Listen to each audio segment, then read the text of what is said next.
Grace and peace to you from God our Father and the Lord Jesus Christ.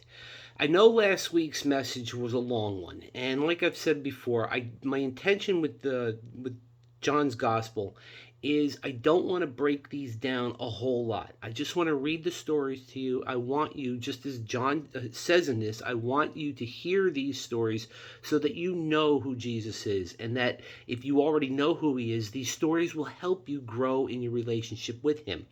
So we're going to be moving into John chapter 6 right now, and we're going to see another miracle. Now, this miracle is Jesus feeding 5,000 people, at least 5,000 people.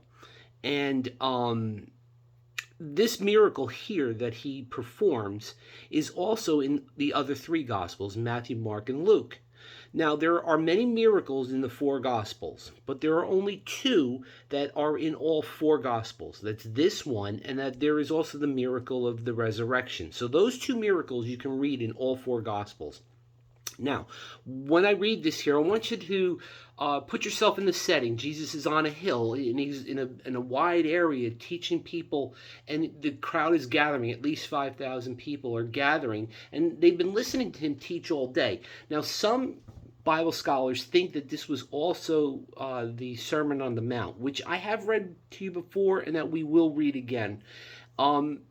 So Jesus, the day is going on, and Jesus realizes that people are going to be hungry. So he wants to feed them. And this is where he wants to show his disciples and us the miracles that God performs. The miracle here, now, again, I could probably pull out about 11 or 12 different lessons for this and just make them go all day long. But I'm only going to pull out really one at the end. But this is how we're going to read this. We're going to read this understanding that God provides. First of all, God knows your need. He knows our needs. And that he can provide a lot from a little as long as we have a thankful heart. And that's key. And you're going to see that as we read it. And what Jesus is going to be doing here is he's going to be displaying the loving, giving character of God. And he's going to do this with 2 small fish and 5 barley loaves. And we're going to read this here now, just real quick. Now, these fish are probably the size of sardines, only 2 of them. And these barley loaves, only 5 of them, are probably the size of pita breads. So just keep that in your mind as we're reading and as you listen to the words and as you understand the miracle that Jesus is performing. So here we go, John chapter 6, verses 1 to 15. Sometime after this, Jesus crossed to the far shore of the Sea of Galilee, that is the Sea of Tiberias. And a great crowd of people followed him because they saw the signs he had performed by healing the sick. Then Jesus went up on a mountainside and sat down with his disciples. The Jewish Passover festival was near. When Jesus looked up and saw a great crowd coming toward him, he said to Philip, "Where shall we buy bread for these people to eat?" He asked this only to test him, for he already had in mind what he was going to do.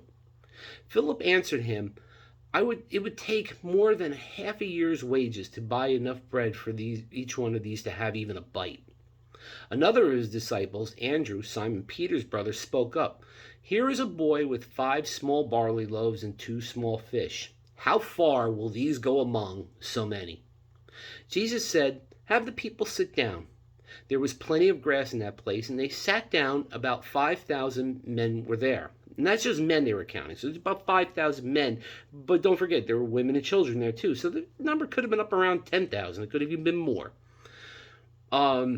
Jesus then took the loaves, gave thanks, and distributed to those who were seated as much as they wanted. He did the same with the fish. When they had all had enough to eat, he said to his disciples, "Gather the pieces that are left over. Let nothing be wasted." So they gathered them and filled 12 baskets with the pieces of 5 barley loaves left over by those who had eaten. After the people saw the sign Jesus performed, they began to say, "Surely this is the prophet who is to come into the world." Jesus, knowing that they had intended to come make him king by force, withdrew again to a mountain by himself. Okay, so Jesus was there teaching. A lot of people were there. Like I said, probably around 10,000 people. They were hungry. The day was long. He wanted to feed them. Jesus knew what he was going to do. Now, if you remember from last week's lesson, Jesus said to the Pharisees, he said, I only do what I see the Father doing. I can only do what the Father tells me to do. So this shows you that Jesus had the knowledge. The Father was telling him, this is what we're going to do today. We are going to feed the 5,000 people. I'm going to feed them, but you're going to do it for me, is what God is saying to Jesus. And that Jesus does what he's supposed to do, gives thanks to the Father, and the Father blesses him. Now, the lesson that we have in this is that what Jesus is saying, he says, I will feed you, but you have to submit to my order. If you want to receive Jesus, you have to come under receive from Jesus, you have to come under his order. Now, where do we see that? We see that where Jesus told them to sit down. And the wording here is that Jesus told them to sit down in specific order. So what Jesus is telling them here is, I'm going to feed you, you're going to be blessed, but you have to come under my order. You have to do what I am telling you to do. Jesus will take your little bit. When you thank him for this, when you follow him, he will take your little bit and turn it into a great blessing. It's there for you. He's there for you. His blessings are there for you. He wants you to come to him. He wants you to turn to him in every manner. And this is what we've been talking about almost through this whole gospel, and what I've talked about many, many times.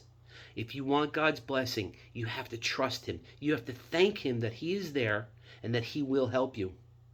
Next week, we're going to get into another miracle. We're going to see Jesus walking on the water. Listen, have a great week, all right?